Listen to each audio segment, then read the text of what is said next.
If you want the full article, click on the link for Dean Dixon Britannica Kids.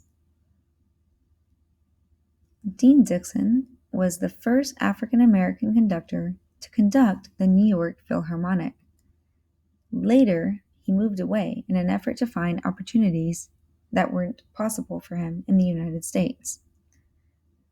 You should read the rest of this information on your own. I'll go ahead and paraphrase it so we learn a little bit about him right now.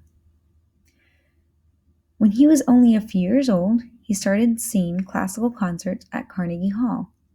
And when he was 3, he started violin lessons, practicing 3 to 4 hours every day. His parents thought radio music was worthless and didn't want him listening to it. When he was in high school, he formed an orchestra that played in the basement of the Harlem YMCA. Later, he entered the Juilliard School, a very, very prestigious school in New York when he was only 17 years old. He started his graduate studies there on a conducting fellowship when he was 21. His real dream was conducting his own orchestra, and he created it, the Dean Dixon Symphony Society, and his professional conducting debut was in 1938.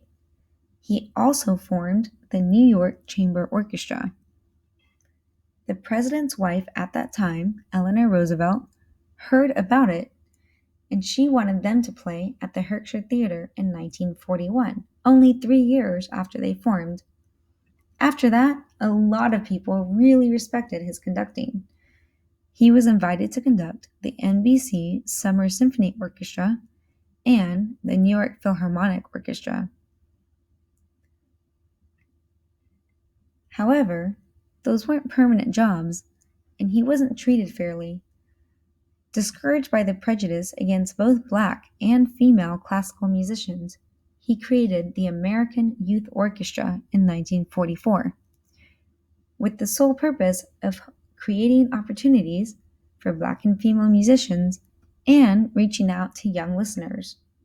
The orchestra only lasted a few years, but in 1948, he won the Alice B. Ditson Award at Columbia University for outstanding contribution to modern American music.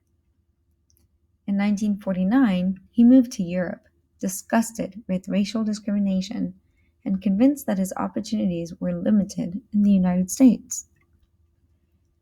By 1953, he was living in Sweden and working as the music director of the Gothenburg Symphony Orchestra, where he stayed until 1960. That also helped his reputation, and he was invited to conduct as principal conductor of the Hesse Radio Orchestra in Frankfurt, Germany.